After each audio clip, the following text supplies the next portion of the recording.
Fellas, week 5 in the books. We're on to week 6 already, and we still have two teams that haven't won, which we'll get into, as we always do. Predictions. Went 3-2 last week, 14-11 on the year. You can see how I'm doing. I got your games right or wrong. Caleb, incorrect upset pick. Derek, incorrect upset pick. Rest of you guys got our games right this week. 1-4 on Steele games, 4-1 on Caleb games. Rest of you guys, I also 4-1 on mine and Ben games. So everyone else, you fall somewhere in between that. But honestly, not a lot of good matchups this week. A lot of blowouts.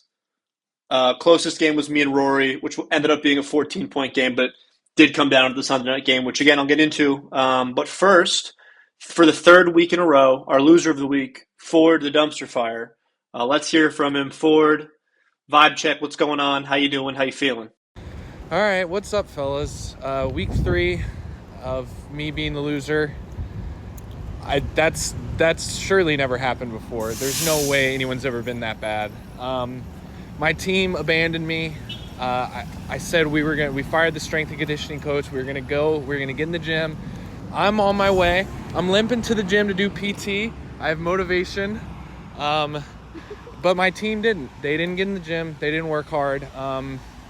I ranted the last 2 weeks for a long time about how shit my team was. You guys already know that, so I'll let you guys go. But yeah, I would say wholesale changes are being made, but I already tried that, and then we scored 75 points. So God bless Caleb and Sam. I hope they keep losing until they have to play each other, and then I might be fucked. So yeah, my team's horrible. I hope Steele just kills everybody and wins this league. That'll make me sleep at night, knowing that at least SJ won. Ugh. All right. Now I guess we'll hear from him. Winner of the week. Oh, I scored 200. And Levin, you're welcome. You get to beat me on your wedding weekend.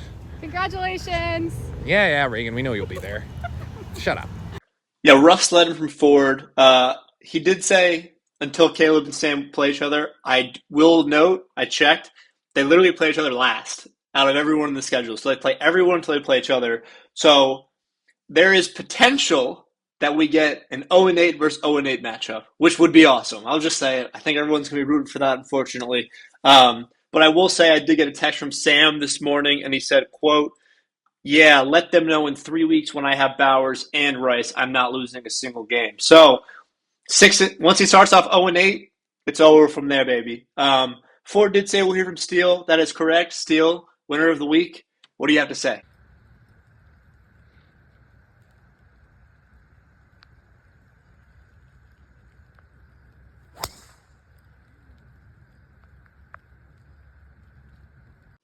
Pure. Very well said. Very eloquent. Way to hold that form. Way to hold that follow through. Steele with a dominant showing, dropping 200 points, first person to break 200 all year. Very impressive outing. Just beat the piss out of Derek this last week. So, before I get into all the matchups and everything, I will say, if I am a little jittery, I apologize. I am off of work today for all the wedding prep stuff. I had a venti shaken espresso from Starbucks. I went beast mode. I got a white monster. I already recorded my first video. So I'm all over the place right now, but we're going to jump into it because that's what you guys get. That's what you guys deserve. And let's get into the matchups, shall we? Our first matchup, Chris and Sam, 54-point beatdown. And this comes after Sam at about 2 o'clock said, is this my week? With a bunch of question marks. And then I think he just didn't score any more points after that because it looked like he was in good shape. And then everyone just, his kicker tore his ACL and MCL because the Raiders player ran into him. Slayton got hurt. DeMercado obviously fumbled on the goal line there, he's been banished to the Shadow Realm. So Sam's team just very violently fell apart very quick. And then he also had a tough opponent this week going up against Chris, who dropped 169. On Sam's side of the matchup, CMC has been his only good, consistent player for the whole year. It's been tough sledding for him. Devontae with 13 on Thursday. Tyler Warren, who he did trade to me. I forgot to get into that. He did trade me Tyler Warren. He sent me like 7 trades back to back, trying to get Rico. Until I finally was just like, the only people I want from your team are Tyler Warren or CMC or Rasheed. And so we got a deal done. Sam, enjoy your players. I don't know if Juwan Jennings is going to play this week. I don't know if Brock Bowers is going to play for you this week. And I know you picked up a tight end just in case, but That's my little tangent. Sam, tough sledding, 116. Would have been loser of the week if not for Ford. So rough go out of it. Staying at 0-5, but still not in last place. Chris, still no losses, still undefeated, 4-0-1. Real good performance all across the board. Two lowest scores were A.J. Brown with 9, Juwan Johnson with 3. That was with Tucker Kraft on by, and he does have Kittle in his IR slot. So his weak point right now is obviously his tight end. But he does get Kittle back. I'm assuming Juwan is no longer going to be in the starting lineup with Tucker back from bye as well. Brees Hall with 15, Justin Fields is one. Brees Hall with 17, Justin Fields with 25. That's a good outing from the Jets 1-2 punch. Ramondre is the worst football player I've ever seen in my life, but Vrabel keeps playing him for some reason. Finds the end zone twice on 8 carries after he fumbled. Jordan Addison with 15 found the end zone after he was benched in the first quarter, and then his flexes just really carried him. Jamar Chase with 29. Stephon Diggs, who I did try to get him to trade to me last week before because I could feel this coming, with 24 points. And then Colt Steve with 16, Chase McLaughlin with 13. Just real good showing from Chris this week. Still hasn't lost. The 1 week, his week one, his tie was his worst week of the season. He's looking solid, and I was without Bucky and Adunze this last week. So Chris's team is looking solid for sure. A 4-0-1. One of 2 undefeated teams, second place. Sam drops to 0-5 and 9th. Matchup 2, and this was a big matchup from a standings perspective. It was a 1-3 versus an 0-4 team. Chase does get an almost 40-point victory, 161 to 123. Takes a 2-game jump on the last place teams, which is huge for him. Real solid outing from him. Good across the board. I will say it's been tough for me that Debo is the wide receiver 7 on the year. I will not stop saying that he's fat, but he has been very good for the commies this year, and that's been much needed with Scary Terry missing time.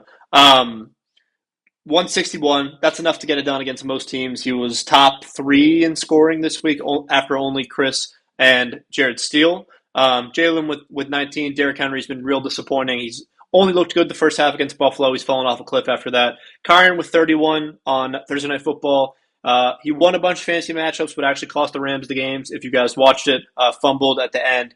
Real bad outing from Kyron. Nico Collins does find the end zone. Against a very, very bad Ravens defense. Keenan Allen with 10. Kelsey with 19 got in the end zone. Debo, as I already said, 23 points, been real good. Jordan Mason did find the end zone against Cleveland's run defense, which was surprising after he fumbled at the beginning too. Lions defense was a good play, and then Matt Prater looked fine for your kicker. Left a lot of points on the bench, as Chase normally does with Devontae Smith. I guess I won't say a lot of points, but left some points on the bench. Devontae with 19, Tony Pollard with 14, Jared Goff with 20, Darren Waller with 18. So, as always, Chase has got some roster decisions to make. I'm sure he'll make the wrong one as he normally does. Caleb, 0-5, 10th place. Just can't figure out a way to get it going. And I texted him. I was like, I was potentially looking. You could use a tight end for a receiver that you could trade me. There's no one that I would want. It's tough sledding. I did send him a bench swap. Maybe he wants to get, Alec Ayo Manor in his locker room. Maybe I get Troy Franklin in mine. We'll see how that goes.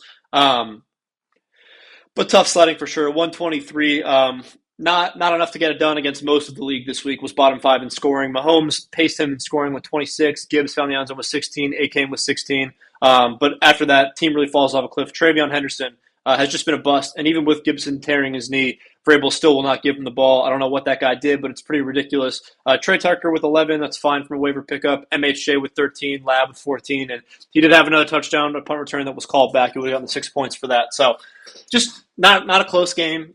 Very tough outing from Caleb. He's definitely, I would say, in danger for having to do the last place punishment. Tough sledding for sure. But Caleb loses again, 0-5, 10th place. Chase gets a win, 2-3 in 6th. Firmly back in the playoff picture. Third matchup, couldn't have been more wrong about this one hand up. Steele takes down Derek by almost 80 points, 201 to 122. 122, respectable score, I'll say, ish. Lose by 80. On Derek's side of it, after what was a great week against Sam, winner of the week, his team has unfortunately come crashing back down to earth very quickly. Omarion Hampton, injured, going to be out for a few weeks. Godwin's not very good because his foot separated from his leg last year, so he's still recovering from that. BTJ has not been great. You guys know how I feel about Bo Nix. Kenneth Walker is not the goal line back. Charps is the goal line back. And then Genty with 15, which is solid from him, and Laporta with 20. So just like a very fine performance from Derek this year. Would have gotten a win against a couple teams, lost to most teams, but Steele, 201 points, and he left 9 points on the bench by playing Daniel Jones over Matt Stafford.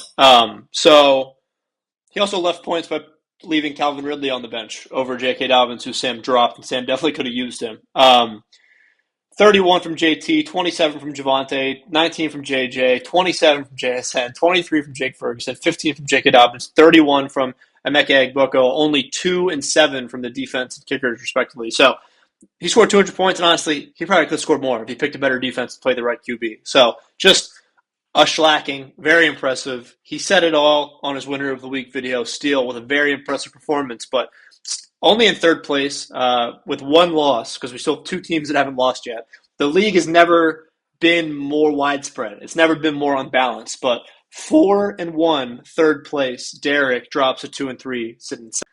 Fourth matchup, Ben and Ford. Ben gets the victory, 126.94 to 78.74. So a lot of points in that differential. My brain doesn't really work right now because it's all juiced on caffeine. That looks to be about 50 from me, a little less than 50. But yeah, not close at all. Ford blew up his team and then had 7 players not break double digits, which is tough. That's tough sledding for sure. Led in scoring by Jaden with 17 and then Quinchon with 13. He did have like a 60-yard touchdown, was called back. Obviously wouldn't have mattered. T. Higgins with 11. Kamara only with 9. He's got to be traded for sure. Mark Andrews with 4. Woody, probably the biggest disappointment of the week, only with 2, especially when the Texans scored 44, beating the brakes off of the Ravens. It was all Nick Chubb, and then when the game was out of hand, they put in Dameon Pierce because they still consider Woody a starter, I guess. They just didn't really give him any work. Wande only with 8. Giants with 0 against the Saints. Jake Elliott with 5. Just real bad from Ford. Not looking good, for sure. Ben's team, on the other hand, 126 without his best player, Josh Jacobs, and Chuba, the guy he joined the draft drunk for, drafted in the 3rd round, then dipped. I like it. But without both those guys, and he left Rashad White on the bench in favor of Travis Etienne. So he left some points on the bench, but it was still enough to get it done. Herbert with 14, Scatterby with 14, Etienne with 8, Amon-Ra with 18, Garrett Wilson with 19, all garbage time points, as is tradition with the Jets. Jalen Waddle with 23, Tyreek going down. It's been very good for Jalen Waddle's stock. And then he gets Xavier Worthy back, which honestly, after the first week, it looked to be, a season-ending injury. Obviously, it wasn't. He's back, and then Goddard with 10. So solid-ish performance, fine. Like, is same-ish points as Caleb, like enough to probably get it done against 1 or 2 teams, but not against most of the league. Got lucky with this matchup. You can only beat the person in front of you, and that's the case here. Ben gets the win, 1-1, 4th place. Ford drops to 1-4. Worst points for in the league, but still in 8th place with his sole victory. Last matchup, me and Rory. Rory hands me a loss, 130 to 116. I did predict that. I was very shorthanded this week. I will say this was the closest matchup we had this week. Going into Sunday night, I needed Drake May and James Cook to outscore Josh Allen by 11, I think, and they did not. They got outscored by Josh Allen by himself. Unfortunate, but honestly, we'll take it with the Patriots win. That was awesome. Drake May, even though he only had 12 fantasy points, looked really, really good. Didn't get his normal touchdowns. That's fine. Rory's team honestly looked like it was pooping the bed for most of the 1 o'clock slate, and then all of a sudden, Courtland Sutton got like 12 points at the very end. Zay Flowers caught a deep pass. Saquon caught that touchdown, and he ended up having a respectable outing with 130 points. Like I said, very middle of the pack. I did not have a great game, but I went from wide receivers being my strength to wide receivers being my weakness with losing CD, Mike Evans, and Malik. I was hoping Malik Washington would be my Malik replacement.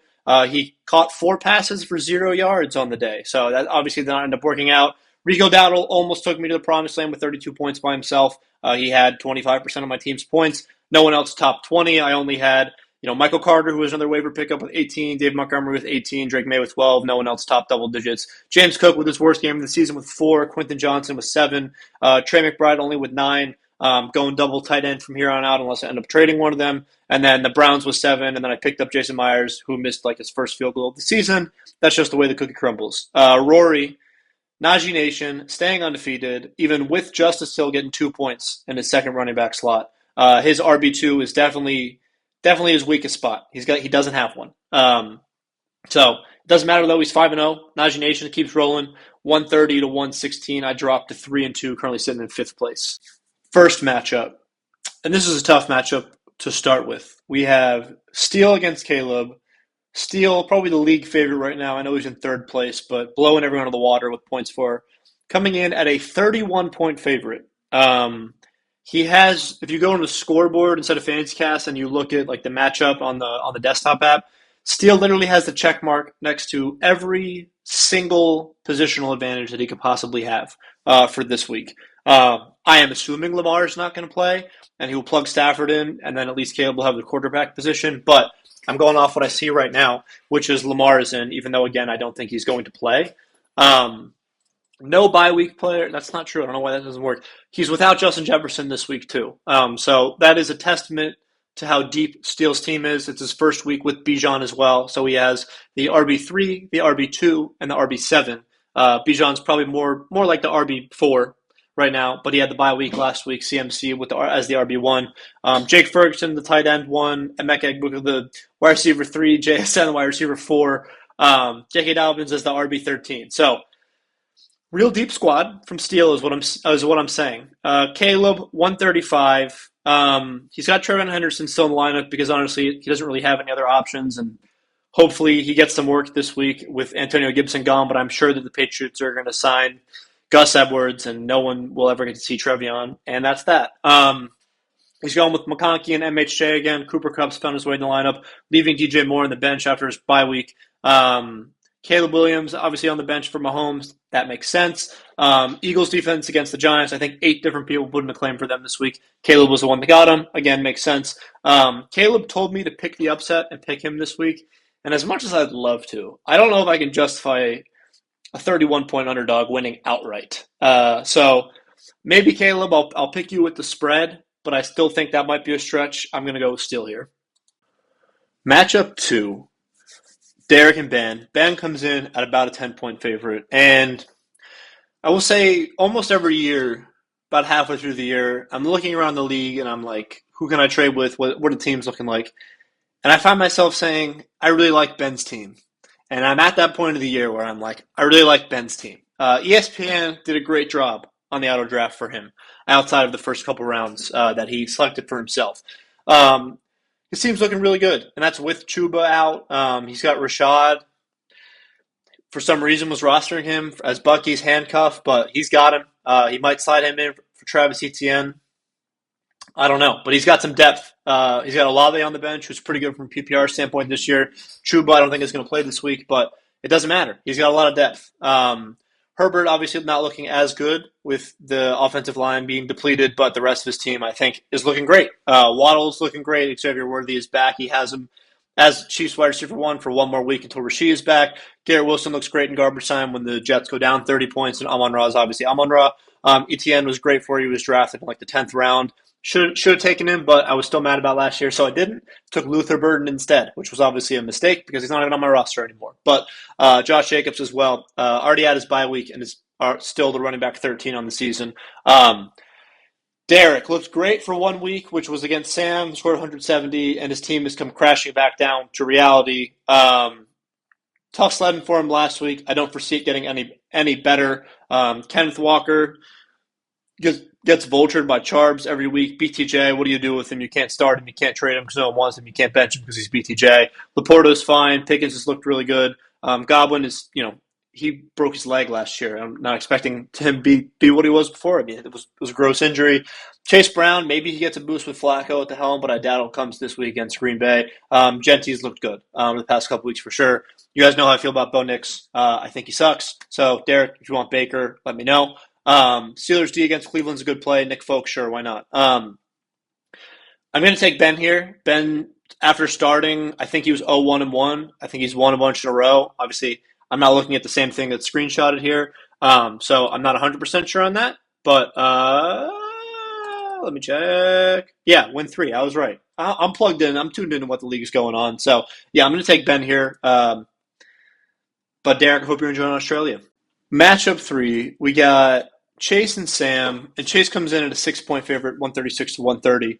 And if you'll look at Sam's roster, he has Brock Bowers on the bench, and this is on the heels of trading me Tyler Warren. He picked up Mason Taylor. I don't know why he did the trade that he did. I think he just really wanted Rico Dowdle this week because he's probably going to rush for 300 yards against the Cowboys in his revenge game. He did post about it on TikTok. He's got two Panthers players. He's got him and Tet. Actually, Sam, I lied. I'll take Tet too if you want to trade him to me.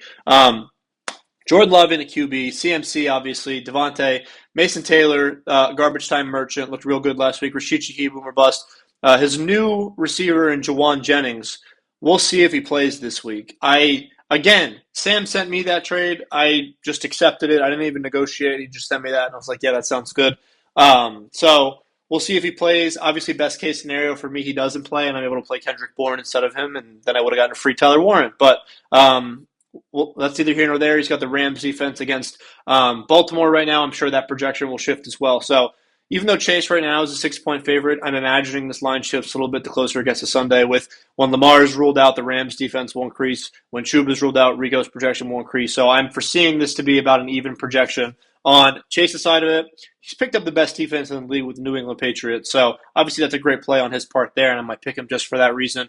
Kyron, Derrick Henry, his running backs leading the way. He does have Nico on bye this week and Jordan Mason on bye this week. So if he was going to bench Derrick Henry, it would be for Tony Pollard. I don't think he does that this week.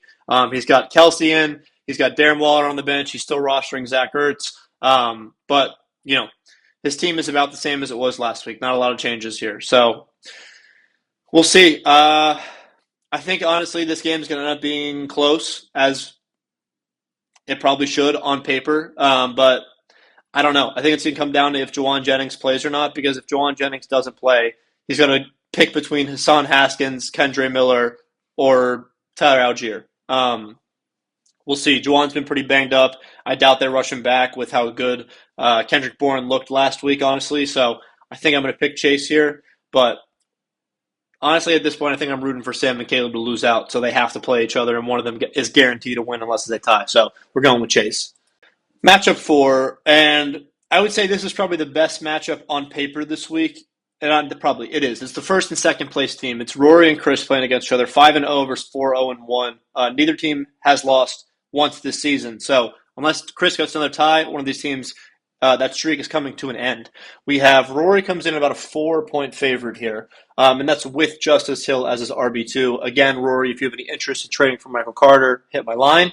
We'll do Rory's side of the matchup first. He has the Broncos D against the Jets. That's a good play. Pittman, Cortland Sutton, Kincaid at tight end, Zay Flowers, Puka, and then Saquon, who was banged up, didn't practice, estimated on Monday, is back in a limited fashion today or yesterday. Practice reports aren't out yet today, I think, at the time of recording. Coming in at a 4-point favorite, Jake Bates against Kansas City, the kicker as well. Chris's side of the matchup, his RB2 also sucks. So we got a mid-off on the RB2. We got Justice Hill versus Ramondre. As you all know, he is a terrorist. I hate that man more than anything. We got two Patriots players from Chris, him and Stephon Diggs. I'd love for him to trade me Diggs. I think I missed the buy window on that one, but I really would have loved for him to join the team. He's got Dak in at QB over Fields this week, and he's got two, and Kyler. But Kyler is not practicing today, so we'll have to monitor that situation in Arizona. He's got Brees up against Denver, not nearly as good of a matchup as last week's Cowboys were. Jamar going up against Green Bay with Joe Flacco at the helm now. Odunze is awesome. That'll be fun to watch him on Monday Night Football. A.J. Brown, we'll see. I am on the camp that the Eagles should exile him and trade him to New Orleans as punishment for being a diva. And then obviously Stephon Diggs I'm very high on. So he's also got Chase McLaughlin, who is the kicker 1 on the year, averaging 12 points a game. Man, this is going to be a good matchup. I think Chris is going to take this one simply because of Rory's RB2. Obviously, he has Puka, who is averaging 26 points a game, and Josh Allen's averaging 23. But I really think it's just them two, Gap, Cortland Sutton, and Saquon Barkley, Gap, Pittman, Zay Flowers, and then his RB2 obviously is his weakest point. Him losing James Conner obviously has not affected him so far this season, but I do see that being a detriment to him the longer the season goes on. So I do think at eventually some point Rory will try and trade for an RB2. When that time is, I have no idea. But I do think Chris gets a win here. Last matchup, me and Ford actually comes in at about a 2 point favorite here. And like I said, I'm hurting at wide receiver for sure. I could make this even from the projections if I just swapped in Baker for Drake May, since he's about 2 points more, and then we'd be about even. But I'm going to start Drake May because that's my guy. We'll do Ford's side of the matchup first. Again, he's been the loser of the week the last 3 weeks, but that was when Bill sucked. Now he has Bill, who's looking good. He's looking solid. I will say Ford's running back room, I'm not going to say is the best in the league, but it's definitely not the worst. DeAndre Swift, Quinshon Judkins, and Bill. And I mean, those three solid. Kamara is obviously on the decline. I think Kendra Miller takes over that backfield after Kamara is traded somewhere eventually, unless for some reason he really wants to retire as Saint, in which case wouldn't surprise me. The Saints are not, the best managed team in the NFL. He's got Jaden against Chicago, so our game will be coming down to Monday night, regardless, because he has Jaden and DeAndre Swift. So the Monday night game will be the game to watch for me and Ford. On my side of the matchup, actually, let's see Ford's bench. T. Higgins on the bench, Judy on the bench, Keon Coleman on the bench, Wandale on the bench, and he picked up Kamani Vidal. I do think if you had to pick between the two running backs, Haskins is probably the one to have, but I'm not super pumped about either of them from a fantasy perspective. On my side of the matchup, like I said, my wide receiver 2 is pretty bad. I went from being wide receiver U to wide receiver Poo. Not great for me. I did pick up Tyrone Tracy back on the roster after I dropped him. I think I got him back. We'll see how he does in Thursday Night Football. Maybe they get him out in the slot a little bit with Scattaboo being the new running back. I don't think I'm starting him this week, but whatever. I'm going double tight end with Trey McBride and Tyler Warren. I got the Warren combo. The 1-2 punch from Jalen Warren, Tyler Warren, assuming Jalen Warren plays. If he doesn't, I'll plug in Kenneth Gainwell, and that'll be okay. But Drake May going against New Orleans. James Cook hopefully with a bounce-back game this week. Dave Montgomery's been very solid this year. I've been super happy with him, as I normally am. I normally try and draft him.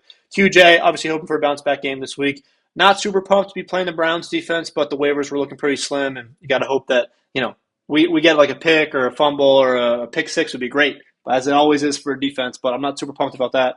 And then I switched my kicker for Matt Gay. Some guy on Twitter said he was the guy to own this week, so we're going with Matt Gay, and that way I have something to watch on the Sunday night game as well, or the Monday night game as well. So, obviously, is my wedding weekend, as Ford mentioned. I would love to get a win in this new chapter of life. I'd hate to start it with a loss to the team who has been the lowest scorer 3 weeks in a row. I'm picking myself here, but I do think Ford's team is on the up and up. Although I don't think Mark Andrews hits that projection. I could foresee being a low-scoring game with the injury bug hitting me and the dumpster fire just being on fire. So we're going to pick me here. I appreciate you guys. As always, thank you for watching. Sam, thank you for spamming with all the trades in the world. I'll probably be looking to make more trades, either flipping Trey McBride. Probably not going to flip Tyler Warren because I really like him. But we'll see, right? That's why we play the game. It's a long season. Thanks all for watching. Appreciate you all. Go Pats.